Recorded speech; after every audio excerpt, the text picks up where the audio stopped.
So Jeremy from Financial Education is not having a good year. So first off, he had Millennial Money, which he was the owner of that.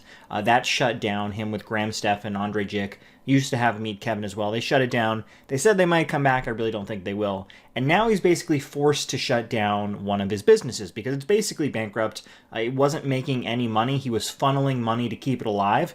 And he realized it was probably never going to be profitable, which he says in this video. I'll show you all of it. I'll break it all down. But basically, he had an app called HungryBull. So HungryBull, it's on Google Play, and this app is still up there if you actually want to install it, but it will be coming down very soon. He doesn't give the exact date, but it's on Google Play. It's on the Apple App Store. They have a Instagram as well, and I'm actually surprised at how few followers were actually on their Instagram profile. Only 4,700 followers for, you know, his channel, which has, what, 727,000 subscribers, only has 4,700 followers on its Instagram page. So this is their actual website.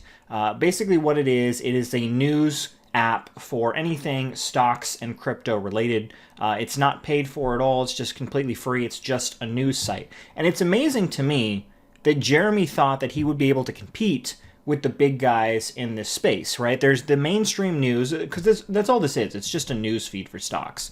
There's the mainstream news that has billions of dollars to pump into their apps and services, and then you have kind of the alt news, and they still have hundreds of millions of dollars that they could pump into it. Jeremy has maybe, what, $2 million? He is a millionaire, but he can only pump, what, $3 million into this app a year? It's just pretty crazy that he thought he could compete with the big guys in this space. But let's go ahead and take a look at his actual video. I'll break down some of the talking points. But yeah, it's pretty insane. He has to shut down his HungryBull app. It is done. It's completely over. He makes this quick video. You can tell he's pretty sad about it. But let's take a look at it. Let everybody kind of know what's going on, but made the tough decision this week to shut down the HungryBull company. Straight off the bat, money. It's about money. You know, when it comes... Yep, it's about money. Like I said just a minute ago, I don't know why he thought he would be able to compete with the big guys in this space. Again, he is a millionaire, but he's only able to pump a couple millions into this. You got like the big Fox News, you know, all the different actual stock market apps that are able to pump hundreds of millions of dollars into their app. He can only pump so much in. I really don't know. In my opinion, this was one of the worst decisions. Well, he's made some very, very terrible decisions with stocks that he picked. But outside of the actual stocks he's in, this is probably one of the worst decisions he made, investing money. And he'll tell you how much money. He invested a ton of money trying to keep this thing afloat. To, you know, the decision to shut that down. If it was all free to have developers, if AWS was free, if all the softwares were free, I'd still be running the HungryBull. It came down to money. Yeah, you know, that business was $10,000 to $20,000 a week for me to run out of pocket, and we didn't make any money. That is absolutely insane. He was spending 10 to 20 grand a week, not a month, 10 to 20 grand a week just to keep that app afloat. Right? He had to pay all of the developers to keep that thing running, and he was making no money from it, $0. Now, he had plans to make money from it eventually. Those fell through, as he'll talk about, but he was making no money and just throwing 20 grand down the toilet every single week to keep this app afloat. It's just absolutely insane.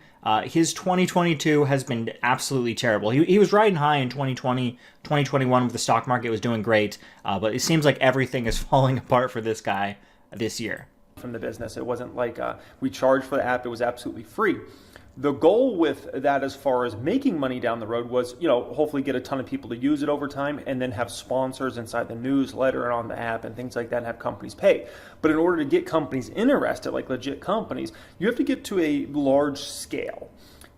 It became apparent that we were never going to reach that large scale that we were going to need to get companies to sponsor the newsletter, to run ads on the app and things like that. So there I was spending, you know, like I said, it was very customary for me to spend between $10,000 and $20,000 every week to run the HungryBull, between the softwares, the teams, all those sorts of things. Yeah, so like I said, this app was never very popular just based off their Instagram alone.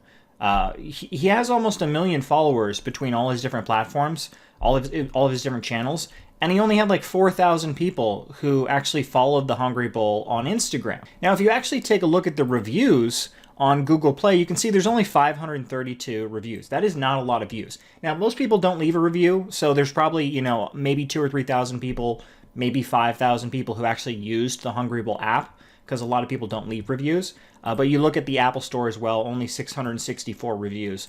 This app was not used very frequently. I mean, it was rated highly, but it wasn't used very frequently. It's just crazy that he thought he can compete with the big guys in this space. Where does HungryBull rank in terms of my importance in a given day? It's not my most important thing. The most important thing I do in a given day is run my portfolios, right? Listen to conference calls, research companies, research my current companies, keep track of what's going on in the markets. That's the number one most. What's really crazy is his stock portfolio has drastically underperformed the S&P 500 as of recently for all of 2022. So basically, he spends, as he just said, his most important thing is researching all these companies, what he's going to invest in, moving his money around in the stock market, when in reality, he could just put all of that money into an S&P 500 index fund or something like that and just forget about it. He could walk away, he'd make money, or he wouldn't lose as much money as he's currently doing in Tattooed Chef and stuff like that. And he wouldn't have to spend hours, the majority of his day, researching all these companies that he ends up losing tons of money on. It's so stupid that he just doesn't understand that at all. Most important thing, that's basically like a full-time job in itself, right? Second most important thing I do in a day is record YouTube videos. I've been doing this since 2016. That takes a lot of time. Ask anybody that's a YouTuber that gets a lot of views and those sorts of things. It's a lot of work that goes into it. We all make it look easier than it really is, I guess. So he implies that he makes the majority of the money from a stock market. That's just not true. Pretty much all of his money comes from his YouTube channel, as well as funneling people to his course, which at one point was like 20 grand. I think it's less than that now, but that's how he makes the majority of his money. You can say. What's the third most important thing I do from a business standpoint on a day? Run the private stock group, right? People actually pay to be in the private stock group, so I produce several pieces of content per week in there. I try to always run that to the best of my abilities. It's very important. So I've talked about his private stock group in the past. Basically, he gives you tips as to what he thinks are good buys. I don't think he specifically tells people buy this now, but it's just amazing to me that this guy hasn't been shut down. Now, he was investigated by the SEC for that, for basically trying to act as a financial advisor when he is not one. He's not a certified financial advisor. I don't know if that SEC lawsuit is still ongoing. Those tend to take a long time, so it probably is, but I really don't know. But it's crazy that this guy has a private stock market course or private stock market group that he will give advice to you as to what are good stock picks, when if you actually look at his portfolio compared to the S&P 500, it vastly underperforms it. He'll lose you a ton of money. He'll tell you to get involved in Tattooed Chef, which is, a dog crap company that makes no money. So their HungryBull comes in as the fourth most important thing. And we're competing in a space that the other CEOs of other apps out there or websites or whatever, that's their main thing. This is their everything, right? And for me, it's my fourth most important thing. So at the end of the day, no one's going to give us capital unless we hired another CEO that's all they do is focus. Well, that's another huge cost, right? And then you're going to have, they're going to say, well, what about this service? What makes you guys different and those sorts of things. So there was no way. Yeah. So ultimately, there was nothing special about this app. It's just a news app for the stock market. There's a bunch of these that exist. If you look them up on the Apple Store or Google Play, there was nothing special about this app at all. It's just absolutely amazing. Basically, he thought that his name alone, the brand of financial education, that if he promoted it on his YouTube channel, it would be successful. And as you can see, that's not the case. Wasn't popular on Instagram, doesn't have a lot of reviews, and ultimately he's shutting it down because it's not making any money. His end goal was to get it to be very, very successful, and then he could run ads on the platform and actually make money that way. But it never became successful, and it never will now because he's shutting it down. And that's a decision that had to be made. And, it was a shoot for the moon project. There's no doubt about it, right? That was trying to go big, and it didn't work out. And I learned a lot from it, I'll be honest. At least he realized he was shooting for the moon. He didn't think this was going to be something easy. He never had any chance to compete with the big boys in this market. Now, honestly, I'm kind of happy this happens. As you know, I'm not a fan of Jeremy at all. I think he's one of the worst in the stock market YouTube world. I think he's a big grifter. I think he's conning people into his course. He really doesn't know anything about the stock market, in my opinion. He just was riding high in 2020 and 2021 because everything in the market was doing well. So I'm quite happy this is shutting down. I'm quite happy that millennial money is shutting down. They said it might start up at some point. I don't think that's actually going to happen.